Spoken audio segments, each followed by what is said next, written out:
തിരിഞ്ഞ് ഫറൂഖിലേക്ക് പഴയ ബസ് പോണ റൂട്ട് ഈ റൂട്ടാണ് കോഴിക്കോട്ടേക്ക്. രാമനാട്ടുകാരെ കൂടിയിട്ടാണ് പോവുക. ഫറൂഖ് കൂടിയിട്ട് ഫറൂഖ് ടൗണിലേക്ക് പോവില്ല. ഫറൂഖ് വഴിയുടെ സൈഡിൽ കൂടിയാണ് ബസ്സുകൾ കോഴിക്കോട് ടൗണിലേക്ക് പോവുക.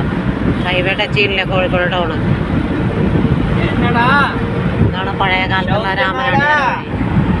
ആ വഴിയാണ് ബസ് വരുന്നത്. ആ ബസ് വരുന്ന വഴിയാണ് രാമനാട്ടുകാര വഴി.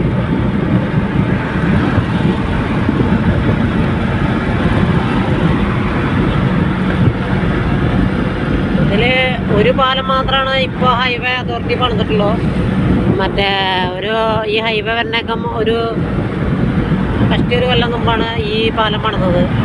ഈ ഹൈവേ രാമനാട്ടുകാരെ ടച്ച് ചെയ്യാണ്ടുള്ള ഈ പാലം പഴയ പാലമാണ്. ഈ പാലം പണി കഴിഞ്ഞ് ഉദ്ഘാടനം കഴിഞ്ഞ് വരുമ്പോഴേക്കും പിന്നെ 6 വരി പാത വന്നു. വരാനുള്ളതാക്കി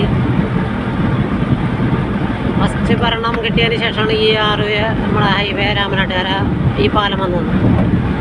അത് കഴിഞ്ഞ് പിന്നെ 5 കൊല്ലത്തിൻ്റെ ഇടയിലാണ് 6 വരി പാതയ്ക്കുള്ള സ്ഥലം ഏറ്റെടുക്കലും ഇതൊക്കെ വന്നത്. അപ്പോൾ ഈ പാലം ഇവിടെ നിർത്തിയിട്ടാണ് അപ്പുറത്ത് കൂടെ വേറൊരു പാലം കൂടിയാണ് ഹൈവേയിൽ പണിതിട്ടുള്ളൂ 6 വരി പാതയ്ക്ക്. അങ്ങനെ ഞാൻ നീണ്ടു നിവർന്ന് കിടക്കുകയാണ്.